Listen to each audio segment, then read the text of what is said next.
Sound को समझने के लिए हम लोग एक एग्जांपल लेते हैं। मान लेते हैं बहुत सारे लोग खड़े हैं एक लाइन में टिकट लेने के लिए। बहुत सारे लोग मूवी की टिकट लेने के लिए खड़े हैं। इस पिछले वाले बंदे को गुस्सा आता है क्योंकि लाइन हिलने का नाम नहीं ले रही है, तो अगले वाले बंदे को ये धक्का देता है, पुश करता है। क्या करता है? पुश। जब अगले बंदे को पुश करेगा तो अगला बंदा क्या हो जाएगा? हो सकता है गिर जाए अगला बंदा, ठीक है, गिर जाए, है ना। तो ये जो पुश है इस बंदे से इस बंदे तक जाएगा, ये भी बंदा थोड़ा सा तो हिलेगा, ठीक है। तो आगे क्या जा रहा है? अगर हम बात करें तो आगे जा क्या रहा है? आगे जा रहा है, धक्का जा रहा है, ठीक है। आगे क्या जा रहा है? धक्का जा रहा है।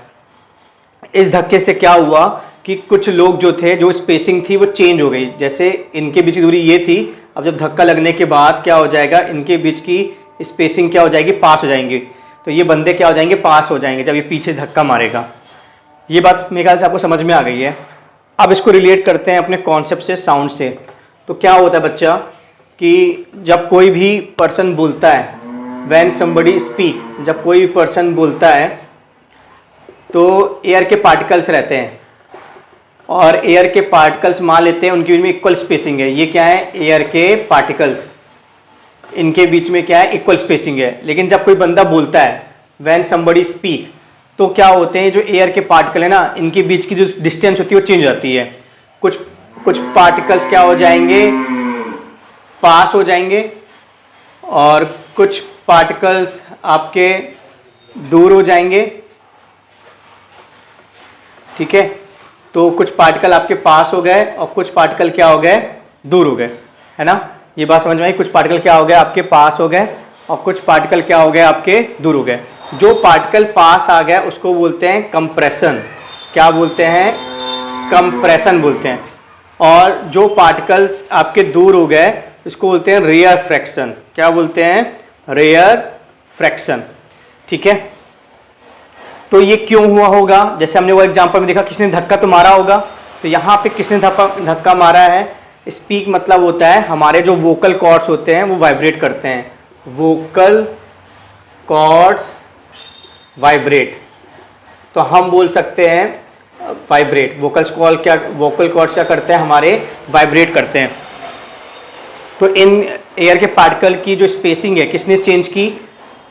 वोकल कॉर्ड्स से जब साउंड निकला, ठीक है, मतलब वाइब्रेशन हुआ, तो वाइब्रेशन ने क्या किया? साउंड क्रिएट किया। वाइब्रेशन ने क्या किया? Vibration create sound. Vibration create sound.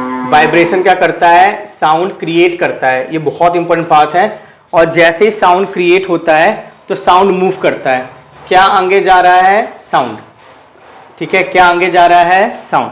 तो वाइब्रेशन ने साउंड क्रिएट किया।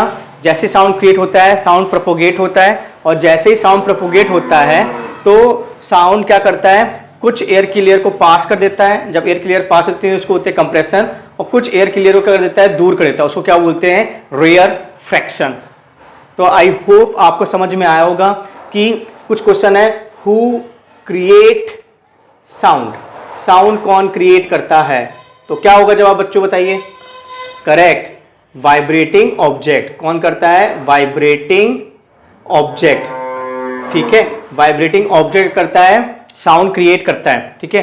फिर अब यहाँ पे अगर साउंड को आगे जाना है, जैसे धक्के को आगे जाना है, तो लोग चाहिए ना। अगर लोग ही नहीं होंगे तो धक्का आगे जाएगा क्या?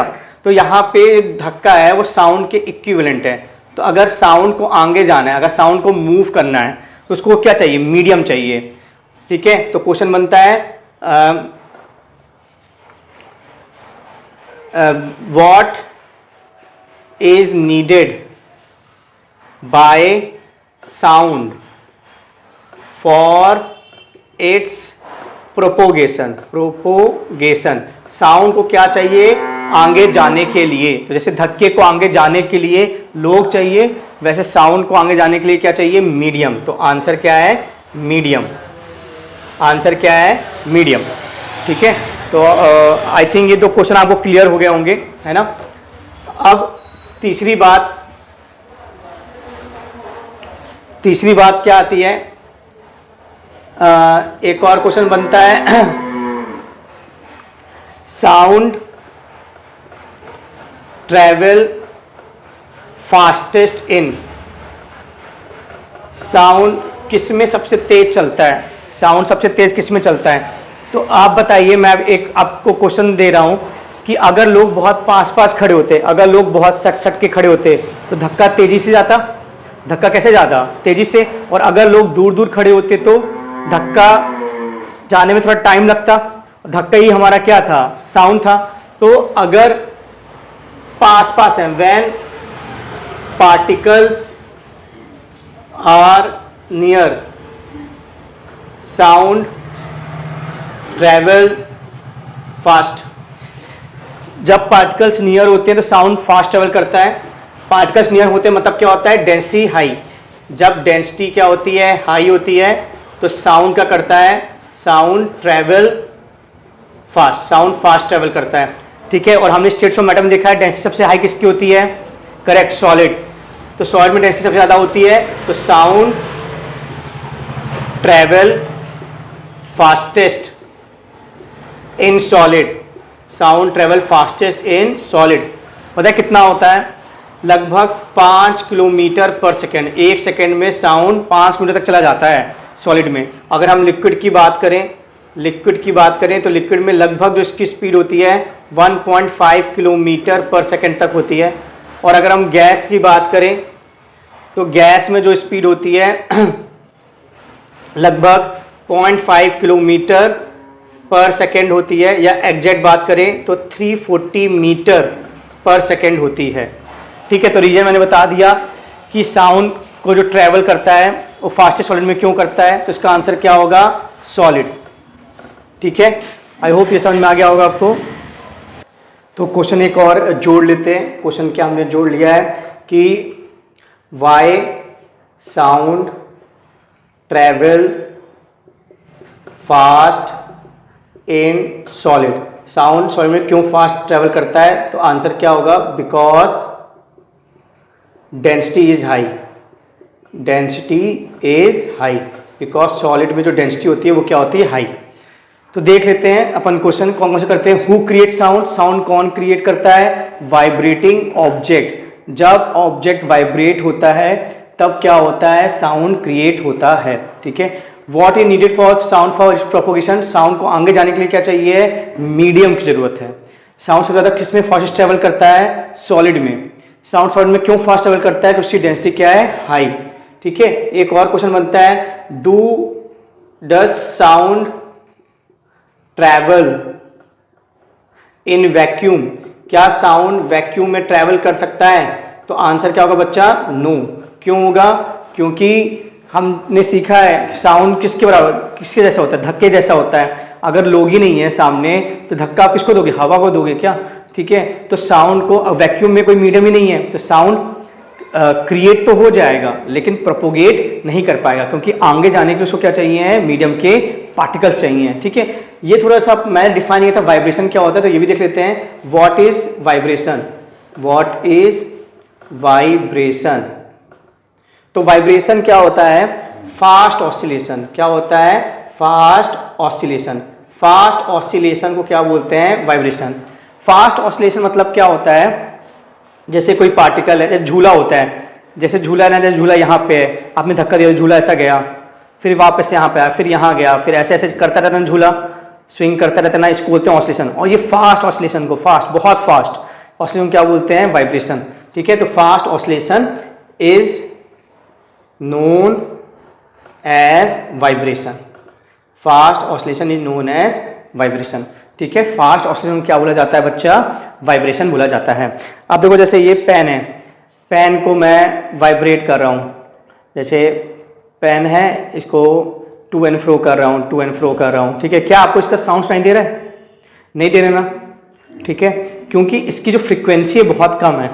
पहली बात तो आता है, क्वेश्चन आता है कि फ्रीक्वेंसी होती क्या है। ठीक है, तो फ्रीक्वेंसी देख लेते हैं अपन। व्हाट इज फ्रीक्वेंसी, तो फ्रीक्वेंसी क्या होती है, number of oscillation in 1 second, number of oscillation in 1 second. 1 second में वो कितनी बार अपनी पोजीशन में वापस आ रहा है। जैसे एक झूला है, वो यहाँ पे था, आपने धक्का दिया, झूला यहाँ गया, फिर यहाँ पे आया, फिर यहाँ गया, फिर यहाँ आया, तो इसको बोलते हैं वन ऑसिलेशन। ठीक है, तो फिर ऐसे जाएगा, फिर आएगा, फिर यहाँ जाएगा, फिर यहाँ आएगा, तो ये हो गया सेकेंड ऑसिलेशन। तो 1 सेकेंड में वो कितना ऑसिलेशन कर रहा है उसको क्या बोलते हैं, फ्रीक्वेंसी। ठीक है, इसमें एक और क्वेश्चन आता है, what is unit of frequency. Frequency की यूनिट क्या है, what is the unit of frequency. तो फ्रीक्वेंसी की यूनिट क्या होती है, हर्ट्ज। फ्रीक्वेंसी किस में नापी जाती है, हर्ट्ज में नापी जाती है। ठीक है, एक और क्वेश्चन होता है, what is time period. What is time period. तो टाइम पीरियड है क्या। ठीक है, तो टाइम पीरियड क्या होता है कि कितना समय लगा एक ऑसिलेशन करने में। जैसे झूला यहाँ पे था, झूला यहाँ गया, फिर यहाँ पे आया वापस, फिर यहाँ गया, फिर वापस आया, तो कितने समय लगा उसको यहाँ तक आने में, उसको बोलते हैं time period. So time taken to complete, time taken to complete one oscillation, time taken to complete one oscillation is known as time period। इसको क्या बोलते हैं, टाइम पीरियड। एक ऑसिलेशन को कंप्लीट करने के कितना समय लगता है उसको बोलते हैं टाइम पीरियड। साउंड है क्या, अगर बात करें साउंड क्या है, साउंड क्या होता है, डिस्टर्बेंस होता है। साउंड क्या होता है, डिस्टर्बेंस। डिस्टर्बेंस होता है which create compression and rarefaction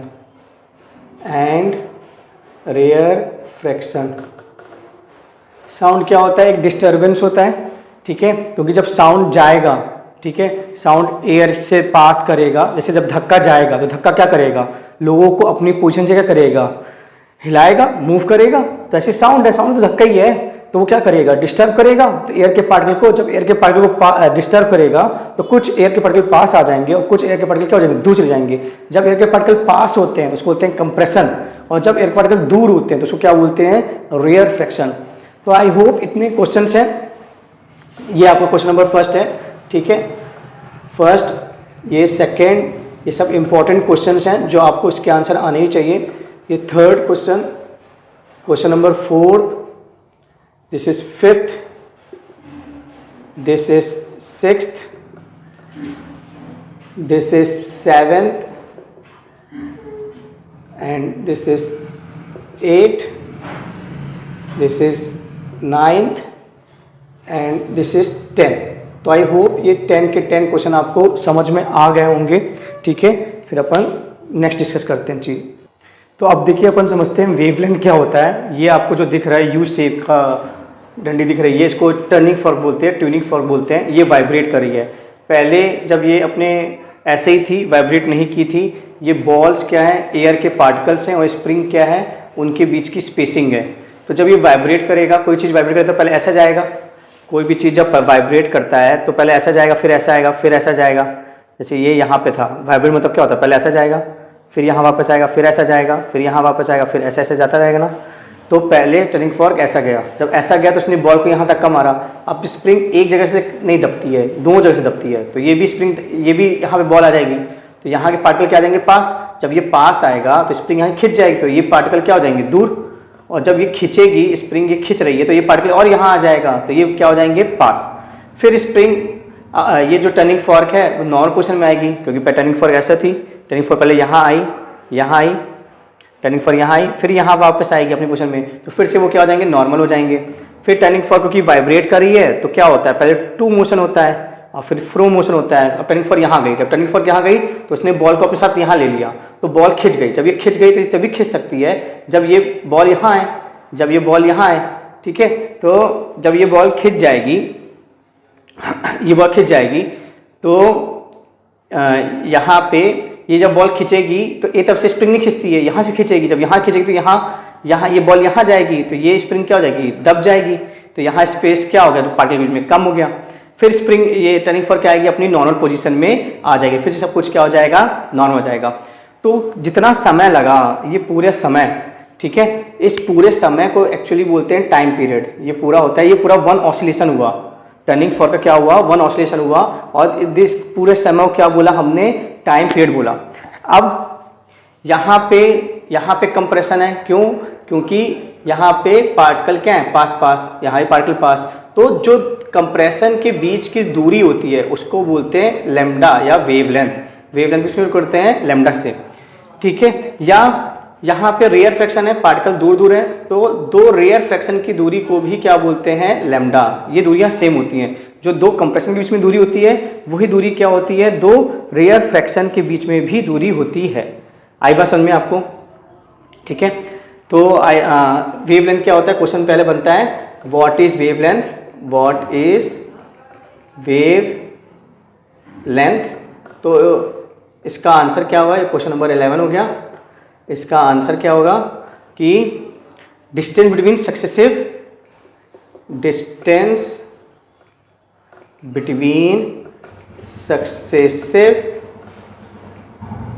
compression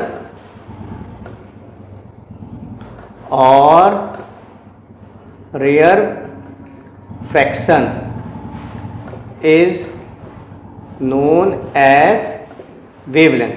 क्या बोलते हैं, वेवलेंथ। इसको मेजर किस में किया जाता है, it is measured in metre. इसको मीटर में मेजर किया जाता है, ठीक है। तो आई थिंक आपको ये समझ में आ गया।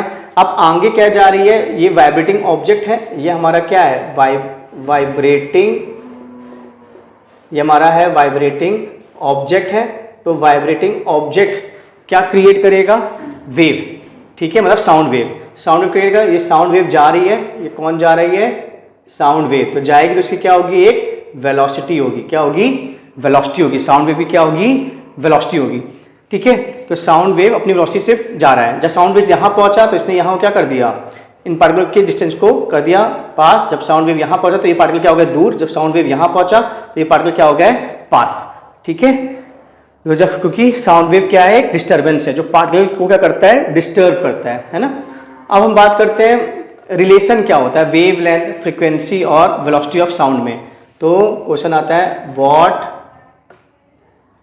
What is relation between frequency, wavelength and velocity of sound, velocity of sound, ठीक है। इन तीनों में क्या रिलेशन है। तो क्या रिलेशन होता है कि जब साउंड लैम्डा डिस्टेंस चल देता है, ठीक है, मतलब या हम ये बोल सकते हैं जब एक टाइम पीरियड हो जाता है, एक टाइम पीरियड मतलब क्या होता है, देखो ये पहले नॉर्मल था, दो पार्टिकल के बीच की, हाँ, तो बात कर रहे थे अपन क्या रिलेशन होता है फ्रीक्वेंसी, वेवलेंथ और वेलोसिटी ऑफ साउंड में। तो जब एक टाइम पीरियड होता है, टाइम पीरियड मतलब क्या होता है, देखो अभी ये दो बॉल के में ये स्पेसिंग थी, फिर स्पेसिंग क्या हुई, कम, कंप्रेशन हुआ, फिर नॉर्मल, ठीक है, इसको नॉर्मल बोलते थे, ये कंप्रेशन, फिर नॉर्मल, फिर क्या हुआ, रेयर फ्रैक्शन और फिर नॉर्मल, ठीक है। तो जितना समय लगा इसको, इस दौरान, उस दौरान वेव कितना चल देती है, लैम्डा दूरी चल देती है। क्या चल देती है, लैम्डा दूरी। देखो होता क्या है, जैसे पहले पार्टिकल ऐसे थे, नॉर्मल पोजीशन में थे, है ना, ऐसे पार्टिकल थी, वेव आई, साउंड वेव आई, वो डिस्टर्बेंस करेगी, तो पार्टिकल, एयर के पार्टिकल क्या हो गया, पास हो गया, कंप्रेशन। फिर पार्टिकल क्या है, फिर से अपनी पोजीशन में वापस आए, है ना, फिर वेव आई, साउंड वेव आई, तो साउंड वेव ने इसको क्या कर दिया, दूर कर दिया पार्टिकल को।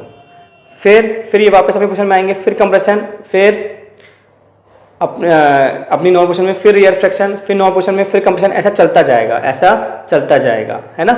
तो ये क्या करते रहेंगे, पार्टिकल क्या करते रहेंगे, ऑसिलेट। देखो मेरे हाथ ऑसिलेट कर रहे हैं ना, ये करते रहेंगे, ऑसिलेट करते रहेंगे, ठीक है। ये हाथ मेरा क्या कर रहे हैं, ऑसिलेट कर रहे हैं ना। तो इनमें जो रिलेशन होता है वो होता है V = F लैम्डा। क्या होता है, V = F लैम्डा, ठीक है। जहाँ V क्या है, हमारी वेलोसिटी है, V क्या है, वेलोसिटी है, F क्या है, फ्रीक्वेंसी है, और ये क्या है, हमारा वेव लेंथ है। ये क्या हमारा लैम्डा क्या है, वेव लेंथ। तो फिर से बोला, जब एक टाइम पीरियड गुजर जाता है, मतलब मान लेते हैं इसको कुछ होने में 5 सेकंड लगे, तो जब 5 सेकंड गुजर जाएंगे तो वेव हमारी कितनी दूर चली जाएगी, मान लेते हैं लैम्डा 2 मीटर है, तो 2 मीटर दूर चली जाएगी वेव हमारी। ठीक है, तो ये रिलेशन होता है v equal to f lambda. और क्वेश्चन अपन डिस्कस करते हैं कि relation between what is relation between frequency and time period. Frequency और टाइम पीरियड में क्या रिलेशन होता है? तो बच्चा क्या रिलेशन होता है फ्रीक्वेंसी और टाइम पीरियड में? तो इसका आंसर है कि जो फ्रीक्वेंसी होती है वो 1/टाइम पीरियड होता है। फॉर्मूला ऑफ टाइम पीरियड कभी आ जाता है, फॉर्मूला ऑफ टाइम पीरियड। तो टाइम पीरियड का जो फॉर्मूला होता है वो होता है number of oscillation upon time taken, upon क्या होता है, टाइम टेकन। ठीक है, अब हम बात करते हैं नेक्स्ट चीज़ की, बात करते हैं types of sound. Types of sound, sound कितने प्रकार के होते हैं? ठीक है, तो साउंड कितने प्रकार के होते हैं? फर्स्ट होता है ऑडिबल, ठीक है, ऑडिबल, ठीक है, या पहला करें तो शुरुआत में क्या होता है, इंफ्रासोनिक। क्या होता है, इंफ्रासोनिक। तो इंफ्रासोनिक की जो फ्रीक्वेंसी होती है, frequency less than 20 hertz, frequency क्या होती है, लेस देन 20 हर्ट्ज। ठीक है, फिर क्या आता है, ऑडिबल। ऑडिबल की जो फ्रीक्वेंसी होती है 20 हर्ट्ज से 20,000 हर्ट्ज तक होती है। ठीक है, और फिर थर्ड आता है हमारा बच्चा अल्ट्रासाउंड। क्या आता है, अल्ट्रासाउंड। तो अल्ट्रासाउंड की फ्रीक्वेंसी क्या होती है, ग्रेटर देन 20,000 हर्ट्ज। देखो, ना तो हमें इंफ्रासोनिक समझ में आता है, सुनाई देता है, ना ही अल्ट्रासाउंड हमें सुनाई देता है ऑडिबल। तो जब मैंने एग्जांपल लिया था ये वाला, देखो अगर मैं मार्कर को ऑसिलेट करा रहा हूँ, टू एंड फ्रो मोशन करा रहा हूँ, क्या साउंड समझ में आ रहा है? नहीं। क्यों? क्योंकि इसकी जो फ्रीक्वेंसी है वो लेस देन 20 है, इंफ्रासोनिक है, और हम इंफ्रासोनिक नहीं समझ सकते हैं। अगर ये अल्ट्रासाउंड भी होता, ग्रेटर देन फ्रीक्वेंसी 20,000 होता, फिर भी हमें सुनाई नहीं देता। अल्ट्रासाउंड कौन कौन पैदा करते हैं? बैट्स, डॉल्फिन, एलिफेंट, ये पैदा करते हैं। इंफ्रासोनिक जो होता है अर्थक्वेक वगैरह पैदा करते हैं। ऑडिबल हम ही लोग पैदा करते हैं, ह्यूमंस वगैरह पैदा करते हैं। ठीक है, तो what are types of sound भी हो गया हमारा, एक क्वेश्चन हो गया। अब नेक्स्ट देखते हैं अपन, एक न्यूमेरिकल्स देख लेते हैं। ठीक है, तो न्यूमेरिकल्स में देख लेते हैं कि इफ आपको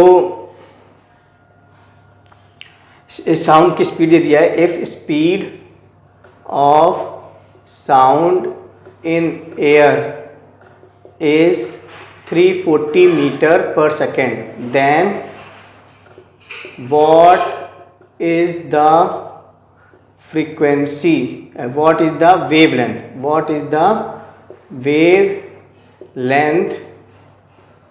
for frequency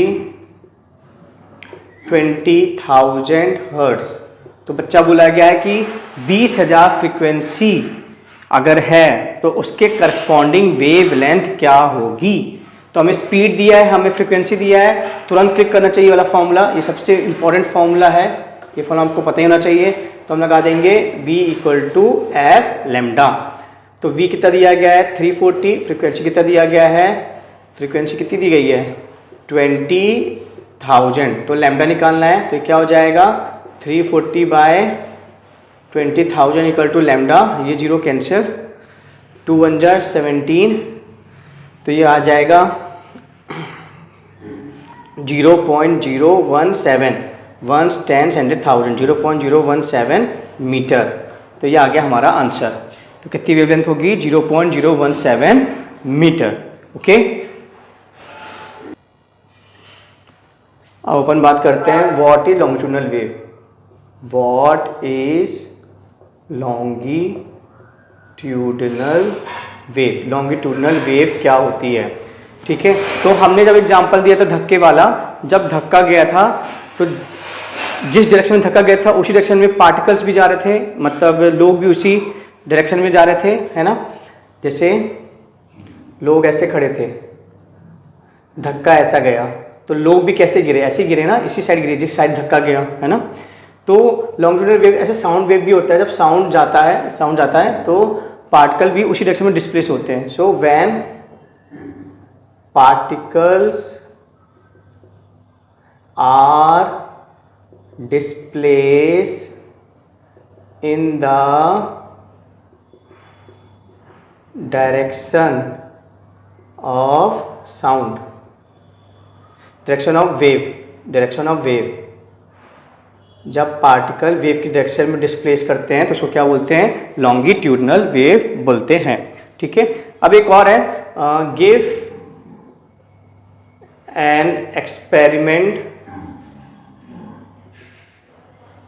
to show sound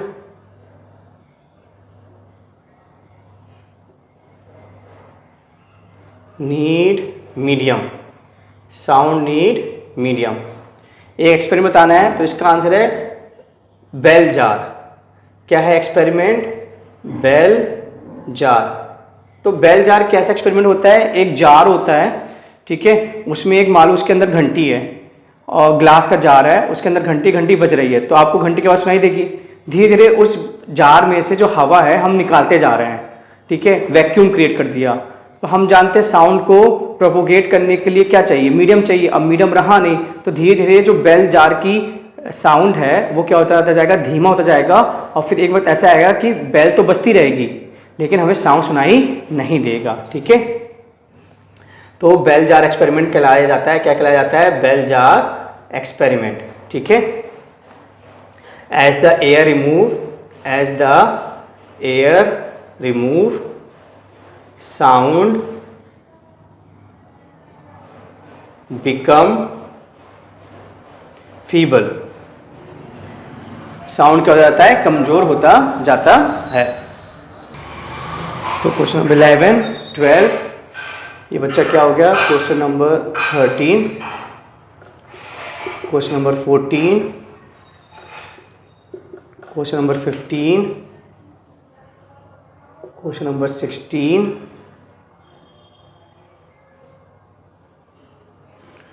ये हो गया आपका क्वेश्चन नंबर 17 और ये हो गया question number 18.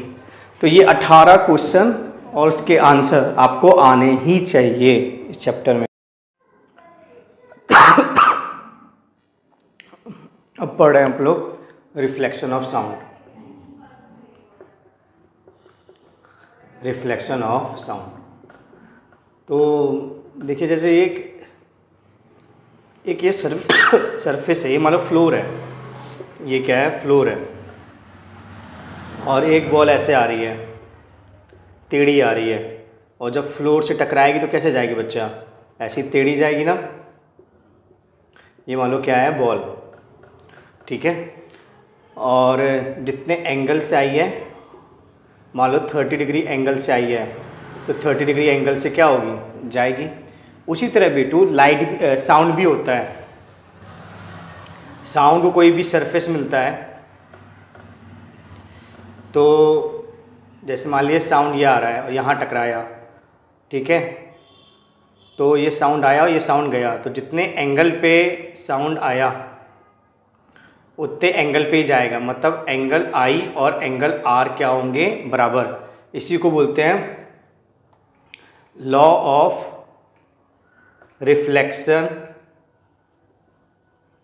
Of sound. Law of reflection of sound. ठीक है. जितने एंगल पे आएगा साउंड उतने एंगल पे ही रिफ्लेक्ट होगा. Just sound behave like a ball. Okay, I think आपको समझ में आ गया होगा रिफ्लेक्ट. अब हम बात करते हैं इको की. तो इसमें कॉन्सेप्ट क्या है कि sound life in year is 0.1 second. Sound की जो लाइफ है हमारे कानों में वो है 0.1 सेकेंड. जैसे किसी ने हेलो बोला तो वो हेलो हमारे कान में कब तक रहने वाला है, 0.1 सेकेंड तक रहने वाला है. If another sound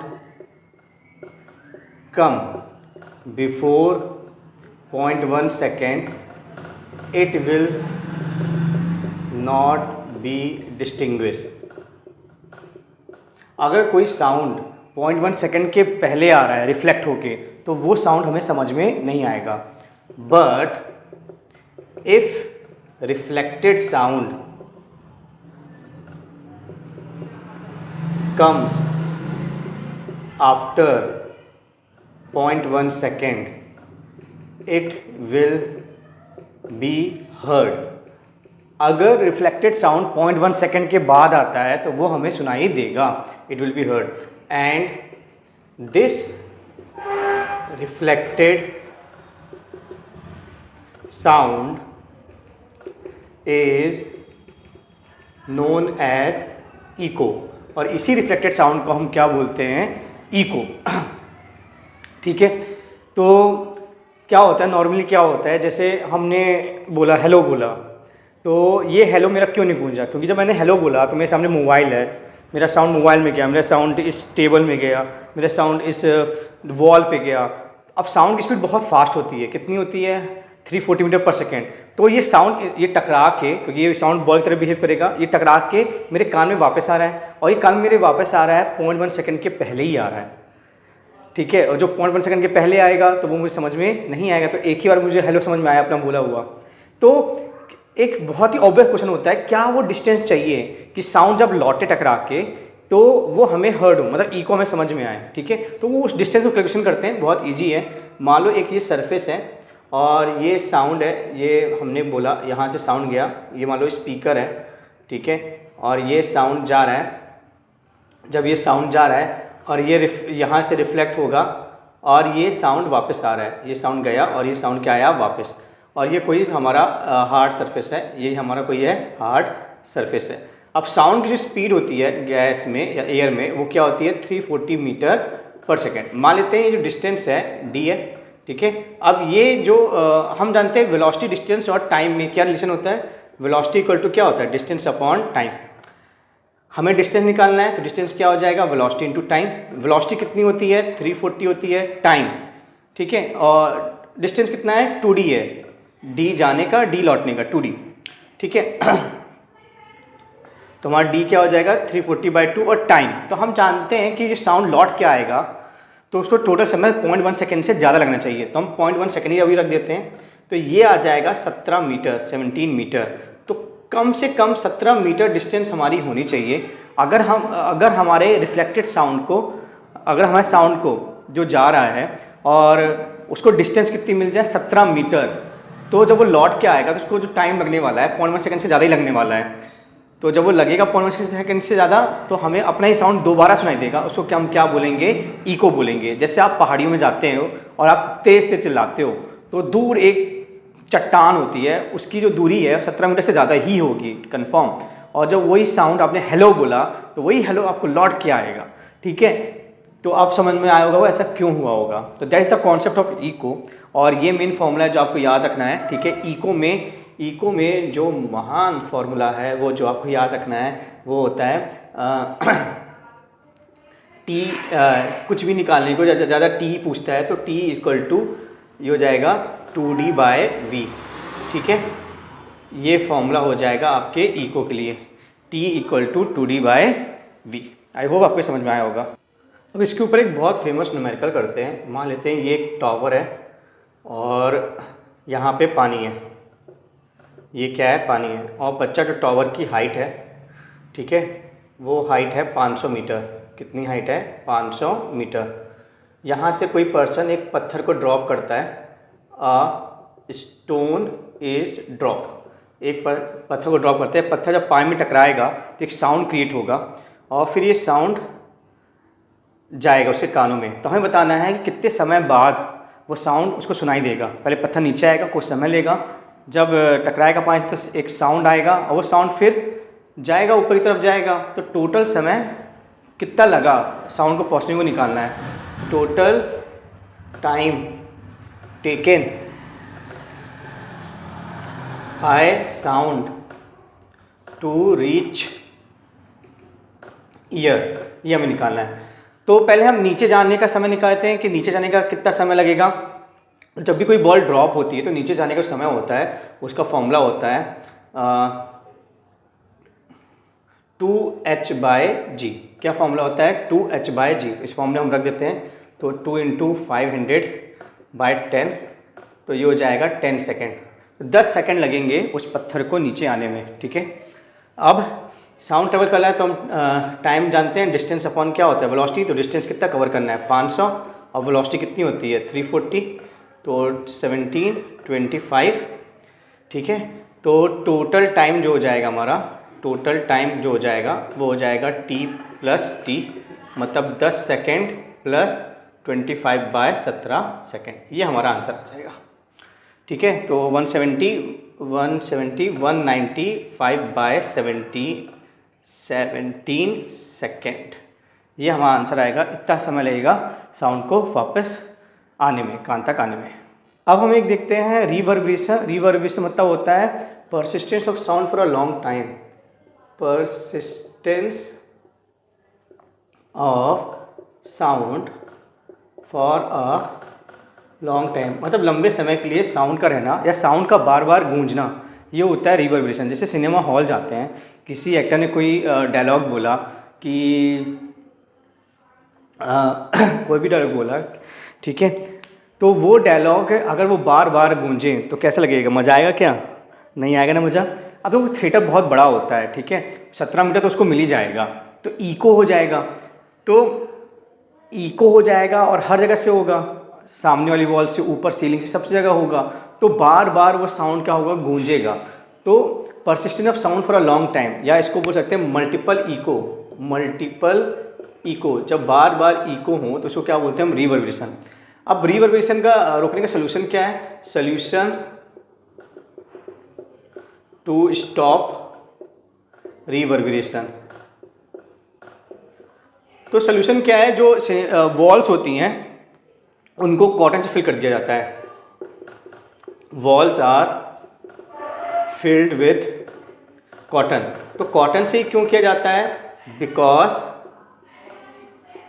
cotton is a good absorber of sound. Cotton क्या होता है? बहुत ही अच्छा एब्जॉर्बर होता है साउंड का। तो जब एक बार साउंड जाएगा, इको क्यों होता है? रिफ्लेक्शन से होता है। अब कॉटन के पास जब साउंड जाएगा वो रिफ्लेक्ट ही नहीं हो पाएगा, कॉटन पूरा एब्जॉर्ब कर लेगा। तो जब रिफ्लेक्ट ही नहीं होगा तो इको कहाँ से होगा? जब इको ही नहीं होगा तो साउंड बार बार नहीं गूंजेगा, तो रिवर्बरेशन भी नहीं होगा। तो सिनेमा हॉल की वॉल्स में ही कॉटन उन लोग पूछ देते हैं, ठीक है, और ये इसका सोल्यूशन निकल आता है। अब हम बात करेंगे लाउडनेस ऑफ साउंड, ठीक है। साउंड की लाउडनेस की हम बात करेंगे। तो साउंड की जो लाउडनेस है वो डिपेंड करती है एम्पलीट्यूड ऑफ द वेव में, एम्पलीट्यूड पे डिपेंड करती है, ठीक है। देखो जैसे आपका झूला है, ठीक है, ये झूला ऐसे गया आराम से, ठीक है, तो इतना ही आगे पीछे जा रहा है, तो ये एम्पलीट्यूड कम है। एम्पलीट्यूड मतलब क्या होता है कि मीन पोजीशन से कितनी दूर जा रहा है। अब ऐसा झूला जा रहा है तो ज़्यादा जा रहा है ना आगे पीछे, तो एम्पलीट्यूड क्या है? ज़्यादा है, ठीक है। तो जितना ज़्यादा एम्पलीट्यूड होता है, ठीक है, उतना ही ज़्यादा क्या होती है? लाउडनेस होती है, ठीक है। तो लाउडनेस ऑफ साउंड जो होती है, more is the amplitude, more is the loudness. Loudness जितना ज़्यादा एम्पलीट्यूड होगा उतनी ज़्यादा क्या होगी? लाउडनेस होगी। लाउडनेस क्या है? क्वालिटेटिव है, ठीक है। अब इसमें लाउडनेस और भी चीज़ पे डिपेंड करती है। जैसे कि आपने एक ऐसा एरिया है, छोटा एरिया है, एक छोटा एरिया है, उसमें आपने हैमर किया, उसमें आपने हैमर किया छोटे एरिया में, एक बड़े एरिया में आपने हैमर किया, तो साउंड उतने ही से किया जितना आपने यहाँ, इतना जितना दम यहाँ लगाया उतना दम यहाँ लगाया। यहाँ पे साउंड ज़्यादा तेज़ होगा, क्यों? क्योंकि एरिया ज़्यादा है, ठीक है। इसका एरिया क्या है? एरिया क्या है? कम, और इसका जो एरिया है वो क्या है? ज़्यादा। ये आपका क्या है? हैमर, ठीक है। तो साउंड एरिया, लाउडनेस एरिया भी डिपेंड करता है। मोर is the area, more is the loudness, उतना ही ज़्यादा क्या होती है? लाउडनेस होती है। अब जो लाउडनेस है वो डिस्टेंस पे डिपेंड करती है। जैसे अगर कोई व्यक्ति मेरे जस्ट पास में खड़ा है तो उसको साउंड तेज सुनाई देगा, लेकिन वही व्यक्ति अगर दूर चले जाए तो वही साउंड जो मैं बोल रहा हूँ अगर मैं आवाज़ तेज़ नहीं करूँ तो उसको वही साउंड का करेगा, धीमे सुनाई देगा। तो loudness depend on distance, loudness depends on distance पे डिपेंड करता है। More is the distance, distance less is the loudness, उतनी कम क्या होती है, लाउडनेस होती है। जितना ज़्यादा हमारा डिस्टेंस होगी उतनी ही हमारी क्या होगी, लाउडनेस क्या हो जाएगी, हमारी कम हो जाएगी। ठीक है, तो इतनी बात आपको ध्यान में रखना है। फिर जब कोई नॉर्मल बात करता है, विस्परिंग होती है, तो 0 to 5 डेसिबल होती है। ठीक है, किस में नापा जाता है, डेसिबल। डेसिबल क्या होती है, यूनिट ऑफ लाउडनेस। और जो डीजे वगैरह बजते हैं वो 80 to 100 डेसिबल में बजते हैं। जो डीजे का साउंड होता है वो क्या होता है, DJ sound 80 to 100 decibel. So I think आपको ये लाउडनेस थोड़ा क्लियर हो गया होगा। अब अपन देखेंगे कैरेक्टर। तो अब हम बात करेंगे कैरेक्टरिस्टिक्स ऑफ साउंड। कैरेक्टरिस्टिक मतलब क्या होता है, जैसे इंसान है, इंसान का क्या कैरेक्टर है, कि इंसान अच्छा है, बुरा है, लंबा कैसा है ना, तो कितने मार्क्स आए, क्या जो भी कैरेक्टरिस्टिक्स हैं। ठीक है, ऐसे साउंड की 3 कैरेक्टरिस्टिक्स होती है, पिच, लाउडनेस और क्वालिटी। पिच मतलब क्या होता है, श्रिलनेस ऑफ साउंड। साउंड कितना श्रिल है, तीखा है, पतला है। जैसे लड़कियों की आवाज़ तीखी होती है, पतली होती है। घुंघरू की आवाज़, मच्छर जब भिनभिनाता है, मधुमक्खी भिनभिनाती है, तो श्रिलनेस ज़्यादा है। ठीक है, तबले की फ्लैट आवाज़ है, ड्रम की फ्लैट आवाज़ है, धम धम। ठीक है, तो उसकी पिच कम है। लेकिन जो जितना श्रिल साउंड होता है उसकी पिच क्या होती है, ज़्यादा होती है। ठीक है, तो female pitch is more than male pitch. Pitch किस पे डिपेंड करता है, सोर्स पे। जैसे आप बांसुरी बजा रहे हो, ठीक है, आप एयर में बजाए, आप पानी के अंदर बजाए, तो आपने मीडियम चेंज कर दिया, लेकिन फ्रीक्वेंसी चेंज नहीं होगी जब तक आपका सोर्स चेंज नहीं हो जाता, जब तक आपकी फ्रीक्वेंसी चेंज होने वाली नहीं है। तो पिच किस पे डिपेंड करती है, केवल और केवल सोर्स पे डिपेंड करती है। ठीक है, अब लाउडनेस हमने डिस्कस कर लिया था। लाउडनेस क्या होता है, डिपेंड्स ऑन एम्पलीट्यूड। किस पे डिपेंड करता है, डिपेंड्स ऑन एम्पलीट्यूड। ठीक है, जितना ज़्यादा एम्पलीट्यूड होगा वेव का उतना ज़्यादा लाउडनेस होगी। ठीक है, अब लायन साउंड इज लाउडर। ठीक है, लायन का साउंड क्या होता है, लाउडर। जब लायन दहाड़ता है ना, पूरे जंगल में आवाज़ सुनाई देती है। ठीक है, अब क्या होता है लाउडनेस डिपेंड करता है हम कितना मुंह खोल रहे हैं। जैसे अब बहुत तेज़ आप दहाड़ नहीं सकते, चिल्ला नहीं सकते इतना मुंह खोलते हुए, है ना, आपको मुंह ज़्यादा खोलना ही पड़ेगा। अगर आपको तेज़ बोलना है, देखो तो मैं तेज़ बोला तो मुंह ज़्यादा मेरा खुला। ठीक है, तो 2 पर्सन, अब लायन साउंड इज़ लाउडर। ठीक है, तो आई होप आपको लाउडनेस थोड़ा समझ में आई होगी। अभी जस्ट अपने डिस्कस भी किया था। तो अगर दो बॉयज़ हैं, ठीक है, राम और श्याम। ठीक है, एक राम एंड श्याम, 2 बॉयज़ हैं। ठीक है, तो इन दोनों बॉयज़ हैं, तो फ्रीक्वेंसी क्या होगी, फ्रीक्वेंसी बच्चा लगभग क्या होगी, सेम होगी। फ्रीक्वेंसी क्या होगी, सेम होगी। लेकिन मान लो एक तेज़ से बोल रहा है और एक हल्के से बोल रहा है, तो जो तेज़ से बोला है उसकी लाउडनेस ज़्यादा होगी और जिसको धीमे बोल रहा है उसकी लाउडनेस क्या होगी, कम होगी। ठीक है, तो फ्रीक्वेंसी सेम हो सकती है और लाउडनेस डिफरेंट हो सकते हैं। फिर क्वालिटी होता है। क्वालिटी मतलब हम समझते हैं, पिच को हम ग्राफिकली भी देखते हैं। पिच ग्राफिकली क्या होता है, आप देखिए, जैसे एक ये वेव है। ठीक है, मतलब ये पार्टिकल ऐसे डिस्प्लेस हुए हैं और आप इसको देखिए,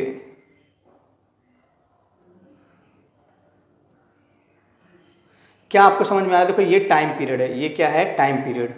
ठीक है, ये हमारा टाइम पीरियड होता है। ये एक्सिस में हम क्या नापते हैं, टाइम पीरियड, और इस एक्सिस में नापते हैं हम डिस्प्लेसमेंट। ठीक है, इस एक्सिस में क्या नापते हैं हम, डिस्प्लेसमेंट। तो टाइम पीरियड तो हमने आपको बता दिया था क्या होता है। ग्राफ में टाइम पीरियड क्या होता है, जैसे आपने ये वाला पॉइंट लिया और ये वाला पॉइंट लिया। ठीक है, ये होता है एक टाइम पीरियड क्योंकि ये पूरा एक ऑसिलेशन हो गया, तो एक ऑसिलेशन में कितना समय लगता है, वो होता है टाइम पीरियड। ठीक है, तो पहले पार्टिकल आगे जाता है, फिर पार्टिकल पीछे जाता है, तो टोटल समय इतना लगा। तो ये देखो और ये देखो, तो टाइम पीरियड किसका ज़्यादा है, देखो इसका टाइम पीरियड ज़्यादा है ना, इसका टाइम पीरियड कम है। तो हमने क्या सीखा था, जिसका टाइम पीरियड ज़्यादा होता है उसकी फ्रीक्वेंसी क्या होती है, कम। तो बच्चा इसकी फ्रीक्वेंसी क्या होगी, कम, और इसकी फ्रीक्वेंसी क्या होगी, ज़्यादा। ठीक है, अगर हम लाउडनेस की बात करते हैं बेटू, लाउडनेस की अगर हम बात करते हैं तो देखिएगा,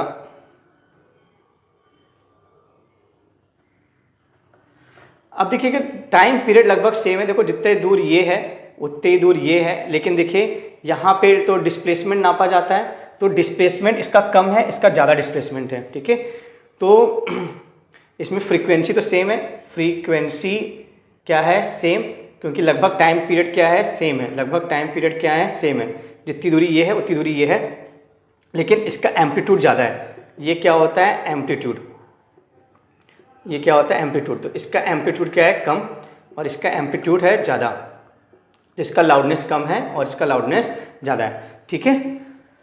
अब तो आई होप आप समझ लोगे एम्पलीट्यूड और कैसे फ्रीक्वेंसी पहचानते हैं। Third, quality. तो क्वालिटी में क्या होता है, मान लो एक अंधेरा कमरा है और दो लोग बैठे हुए हैं, मुझे उसमें दो लोग दिख नहीं रहे, वो मेल हैं, फीमेल है, कुछ भी है, ठीक है। और मान लेते हैं कि दोनों मेल हैं, ठीक है, दोनों मेल हैं और दोनों का नाम है, एक का नाम मालिक उत्कर्ष है और एक है रमेश है, ठीक है। उत्कर्ष रमेश ने दोनों बोला हेलो, ठीक है। तो दोनों लड़के हैं तो उनकी फ्रिक्वेंसी क्या होगी, सेम। दोनों ने आराम से हेलो बोला तो लाउडनेस भी होगा सेम। फिर मैं समझ जाऊंगा, क्योंकि मेरे दोनों मान लो स्टूडेंट हैं, फिर मैं समझ जाऊंगा उत्कर्ष कौन है और रमेश कौन है। मतलब उनकी क्वालिटी अलग है। जैसे फिंगरप्रिंट्स अलग होते हैं, वैसे सबकी क्वालिटी भी क्या होती है, अलग अलग होते हैं। आप आवाज़ से पहचान जाते हो कि बोल कौन रहा है। जैसे केबीसी में अमिताभ बच्चन, कितनी भारी आवाज़ है और डीप आवाज़ है, तो अगर अमिताभ बच्चन बोलेंगे तो पहचान ही जाओगे अमिताभ बच्चन की आवाज़ है, तो वो उनकी क्वालिटी है, क्या, ठीक है। तो क्वालिटी जो होता है वो कैसे डिनोट होता है, देखो जैसे एक साउंड ऐसा है और एक साउंड ऐसा है, तो देखो लगभग दोनों के फ्रीक्वेंसी भी सेम है और टाइम पीरियड भी सेम है। देखो ये डिस्टेंस और ये डिस्टेंस लगभग बराबर है, तो फ्रीक्वेंसी क्या है, फ्रीक्वेंसी सेम है, ठीक है। और लगभग एम्पलीट्यूड भी बराबर है, जितना ऊंचाई है उतना ये ऊंचा है। तो लाउडनेस भी क्या है, लाउडनेस भी क्या है, सेम है, लाउडनेस भी क्या है, सेम है। फिर भी देखो वेव का शेप अलग है ना, इस वेव का ऐसा है शेप और इसका वेव का क्या है, तीखा है, थोड़ा शार्प है, ठीक है। तो क्वालिटी डिफरेंट है, क्या है, क्वालिटी डिफरेंट। अगर शेप चेंज हो जाता है तो क्वालिटी भी क्या हो जाती है, डिफरेंट। जितना तीखा होता है, शार्प होता है, वो बैड क्वालिटी होती है, जितना स्मूथ होता है वो अच्छी क्वालिटी होती है। मतलब सिंगर, ये आवाज़ किसी सिंगर की होगी और ये नॉर्मल पर्सन की होगी, ठीक है। सिंगर की आवाज़ अच्छी मीठी लगती है, सुरीली लगती है, तो क्वालिटी अच्छी है, तो कर्व स्मूथ कर्व होगा। और जितना तीखा होता है वो नॉइज में थोड़ा चला जाता है। आई होप ये आपको थोड़ा बहुत समझ में आया होगा ग्राफिकल। अब आखिरी दो टॉपिक डिस्कस कर लेते हैं। तो लास्ट सेकंड टॉपिक है application of reflection of sound, ठीक है। तो पहला एप्लीकेशन क्या होता है, आपने ऐसा देखा होगा जिसको हिंदी में चोंगा बोलते हैं, ठीक है। तो हम बात करते हैं application of reflection of sound. हमने समझा था रिफ्लेक्शन ऑफ साउंड क्या होता है, साउंड बॉल की तरह बिहेव करता है। जैसे बॉल टकराती है दीवार से तो लौटती है, ऐसे साउंड भी टकराता है तो लौटता है, ठीक है। इसकी क्या क्या एप्लीकेशन हो सकते हैं, तो आपने इस टाइप का स्ट्रक्चर देखा होगा। हिंदी में इसको चोंगा बोलते हैं, ठीक है, और अंग्रेजी में इसको मेगाफोन बोलते हैं, ठीक है। क्या बोलते हैं, मेगाफोन। तो ये किस काम होता है, आपने सुना देखा, जो भाषण देते हैं वो चोंगा लेके बोलते हैं सुनो सुनो सुनो आज ये है या वो है, ठीक है। या कोई मेला वेला लगता है तो ये चोंगा लेके लग जाता है अपना काम पे। तो इस चोंगा का फ़ायदा क्या है, अब यहाँ से कोई बोलता है, स्पीक करता है, तो देखो यहाँ पे एरिया क्या है, ज़्यादा, एरिया क्या है, ज़्यादा। तो हम जानते हैं कि लाउडनेस किस पे डिपेंड करती है, एरिया पे। तो लाउडनेस क्या हो जाएगी, बढ़ जाएगी। और जो भी यहाँ से साउंड निकल रहा है तो सीधे सीधे जा रहा है तो सीधे कान में पहुँच जाएगा, ठीक है। और जो यहाँ भी गया है तो ये भी रिफ्लेक्ट होके कहाँ हो जाएगा, इसी साइड आएगा। यहाँ भी जो चला गया है भटक के, वो रिफ्लेक्ट होके वापस क्या आ जाएगा, सीधे ही जाएगा। तो कोई भी साउंड क्या हो रहा है, लॉस नहीं हो रहा है।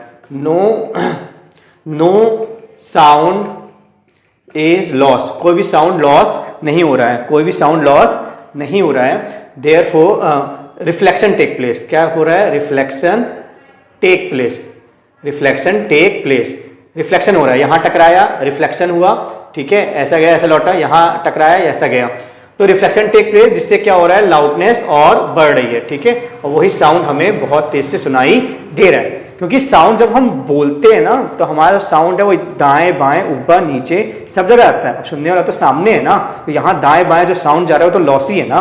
तो जब चोंगा से बोलेंगे, ठीक है, मेगाफोन से बोलेंगे, तो रिफ्लेक्शन के कारण क्या होगा, पूरा साउंड यहीं जाएगा, एक डायरेक्शन में जाएगा, ठीक है। तो इससे लाउडनेस क्या हो जाएगी, बढ़ जाएगी, ओके। तो आई थिंक आपको समझ में आ गया होगा। दूसरा एप्लीकेशन है साउंड का स्टेथोस्कोप में, जब डॉक्टर यूज करते हैं ये आला, जिसको हिंदी में बोलते हैं आला बोलते हैं, ठीक है। बहुत बेकार ड्राइंग मैंने बना दी, ठीक है। अब ये साउंड सुनने आता है, ये हार्ट बीट सुनने काम आता है, ठीक है। जो हार्ट बीट का साउंड है ये कलेक्ट करता है और फिर साउंड बाहर नहीं जा पाता, लगातार रिफ्लेक्ट होते होते होते होते डॉक्टर के कान में, तो डॉक्टर को वो हार्ट बीट समझ में आ जाती है और उससे वो पता लगा देता है कि रेगुलर हार्ट बीट है या नहीं है, बीमारी है या नहीं है, ठीक है।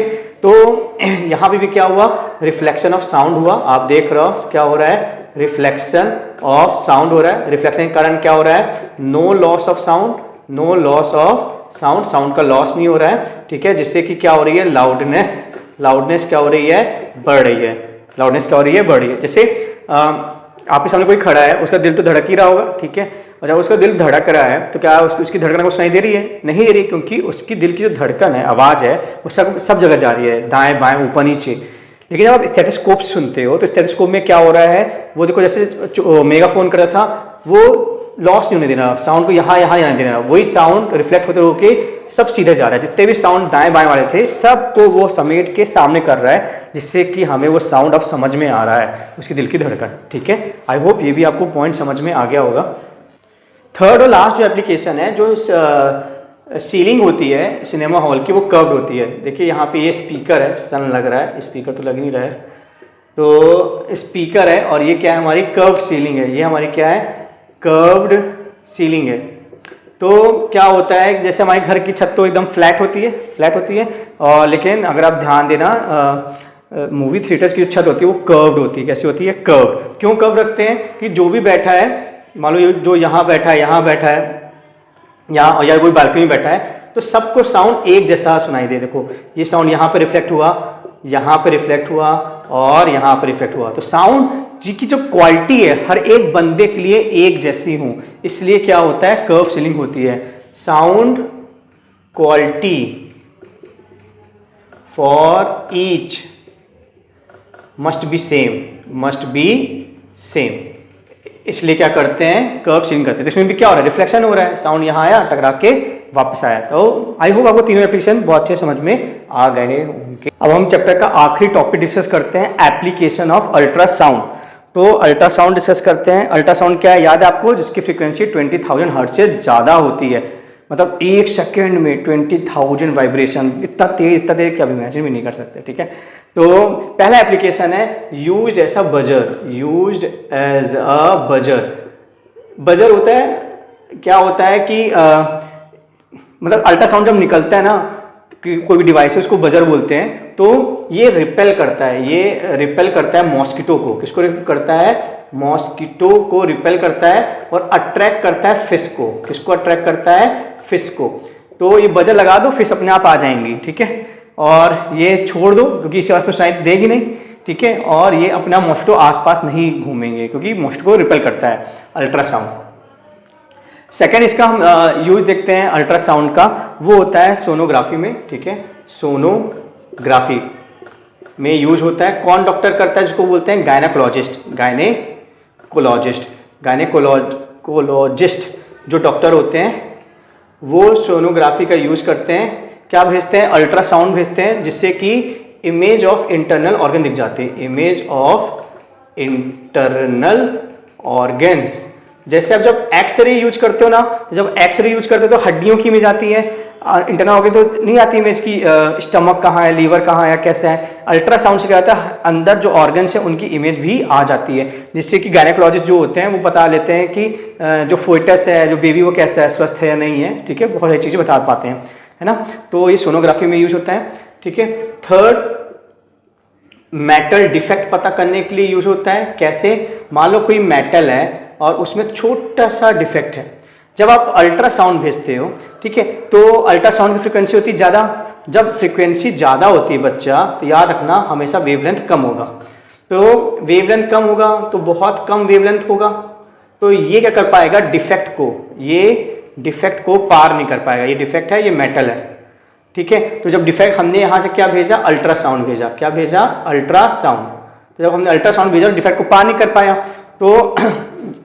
तो हम समझ जाएंगे कि मेटल में क्या डिफेक्ट है, और ये मेटल हमारे काम का नहीं है। मान लो बहुत ऊंची ऊंची बिल्डिंग बन रही है, बुर्ज खलीफा, उनका बेस मेटल है, अगर वहां पे एक डिफेक्ट आ गया तो वो डिफेक्ट समय के साथ बड़ा होता जाएगा, वो क्रैक जो है ना समय के साथ बड़ा होता जाएगा और नींव खोखली होती जाएगी, और एक समय हो जाएगा पूरी बिल्डिंग गिर जाएगी। तो लोग अल्ट्रासाउंड भेजते हैं, और जब अल्ट्रासाउंड पार नहीं होता है तो समझ जाते हैं कि मेटल में क्या है, डिफेक्ट है। देखिए यहाँ पे अगर हम इसके बदले कुछ और यूज करते हैं, जैसे कि हम अगर इंफ्रासोनिक करते हैं, जैसे मेटल है ये बच्चा और ये डिफेक्ट है, और हमने यूज किया इंफ्रासोनिक। क्या यूज किया? इंफ्रासोनिक।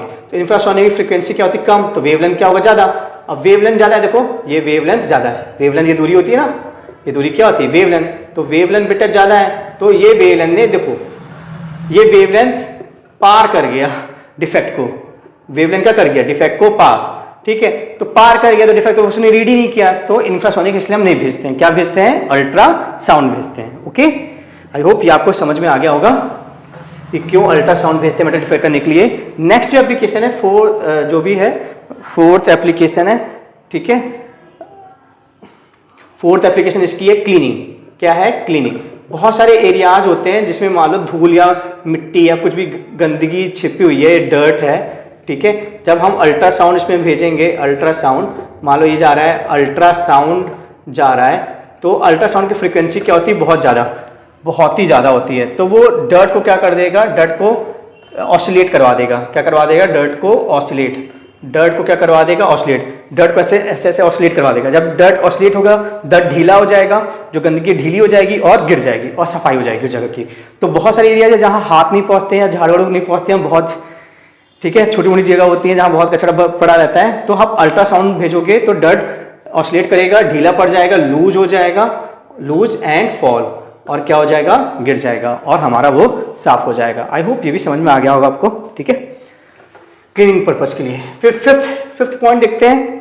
जो चमगादड़ होते हैं, bats use ultrasound to catch prey. अपना खाना पाने के लिए बैट यूज करता है।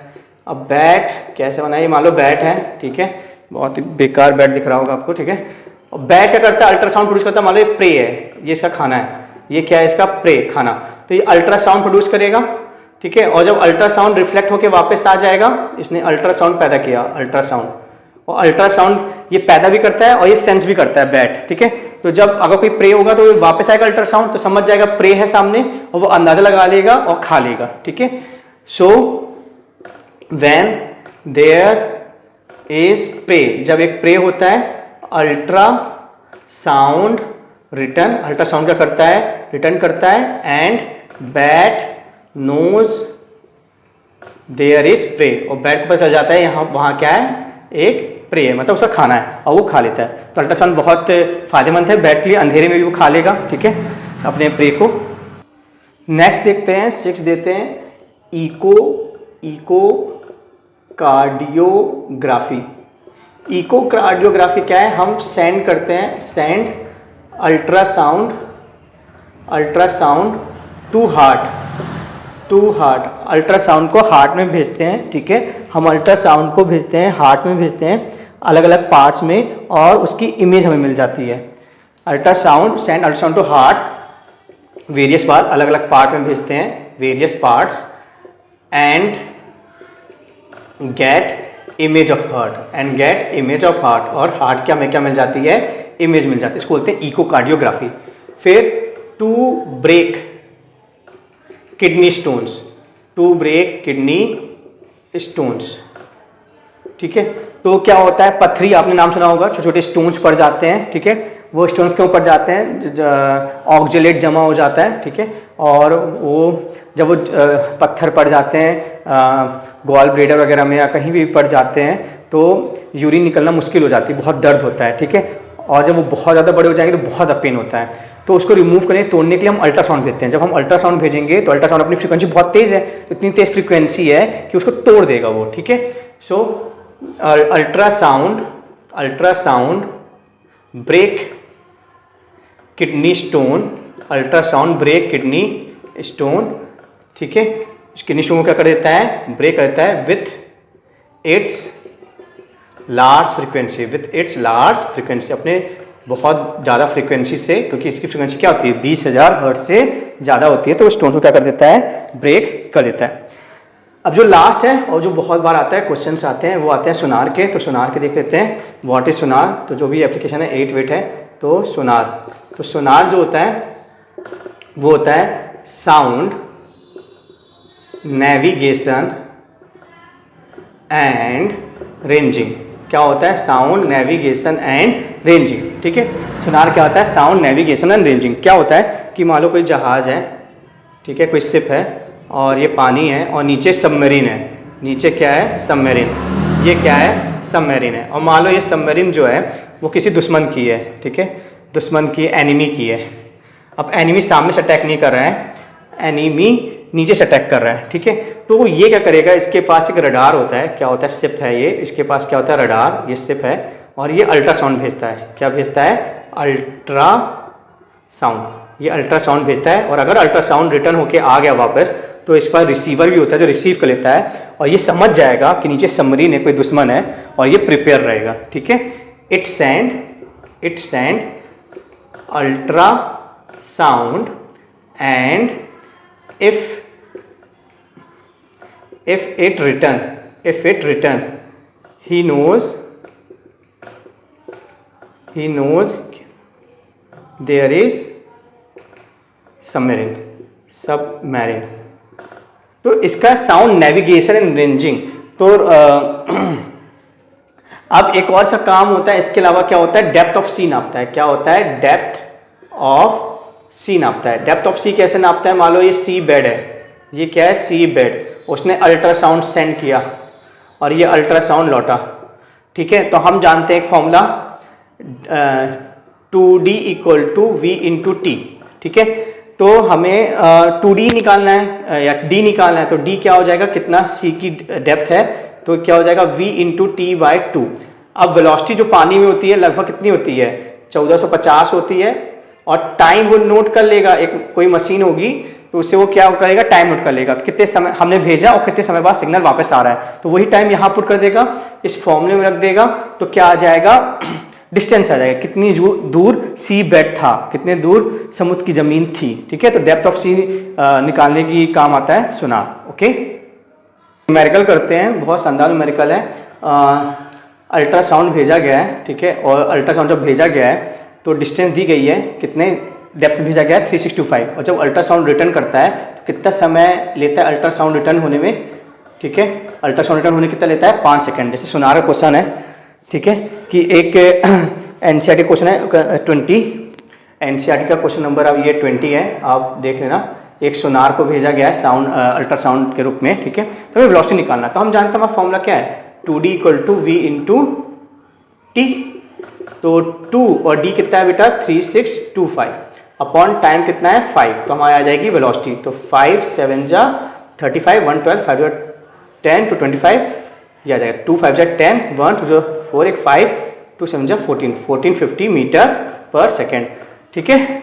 तो हम जानते हैं लगभग लिक्विड में यही इतनी स्पीड होती है, 1.5 किलोमीटर पर सेकेंड, तो आ गया 1450 मीटर पर सेकेंड। अब एक और अच्छा क्वेश्चन है, 9th क्वेश्चन है एनसीईआरटी का, कि अगर फ्रीक्वेंसी 100 हर्ट्ज है, ठीक है। क्वेश्चन नंबर 9 देखते हैं, क्वेश्चन नंबर 9 एनसीईआरटी का देखते हैं कि अगर फ्रीक्वेंसी, क्वेश्चन नंबर 9 है, अगर फ्रीक्वेंसी आपकी 100 हर्ट्ज है तो नंबर ऑफ वाइब्रेशन बताना है हमें 1 मिनट में, 1 मिनट में।